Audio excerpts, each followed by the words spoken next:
Questa manifestazione quindi si inserisce nel progetto Monte Avena 2025,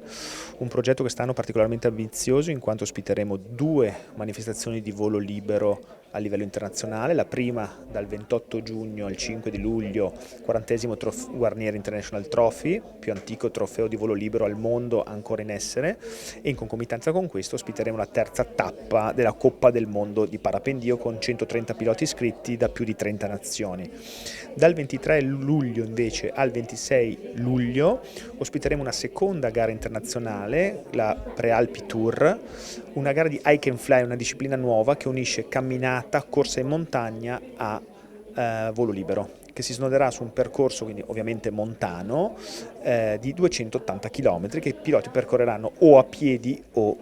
in volo nei 3 giorni di gara che gli vengono assegnati. Questa manifestazione ha un importante ruolo sia ovviamente sportivo, perché va a valorizzare uno sport di nicchia, ma uno sport che porta anche turismo, perché è una realtà per la quale vediamo negli ultimi anni sta portando parecchi stranieri nel territorio, soprattutto scandinavi, norvegesi, insomma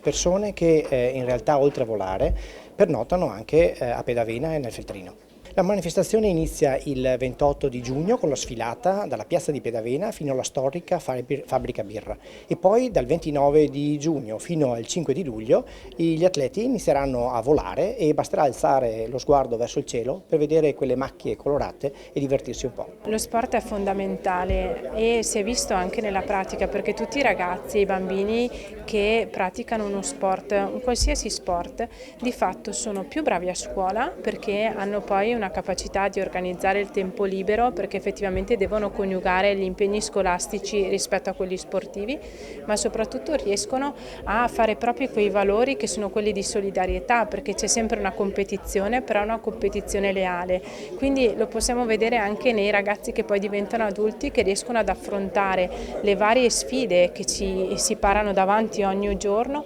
in una maniera più costruttiva, riescono a superarle, riescono soprattutto ad analizzarle prima, in maniera tale da porre in essere un comportamento che sia in linea con quello che la socialità anche vuole e con quello che è effettivamente l'ambiente circostante e un corretto vivere.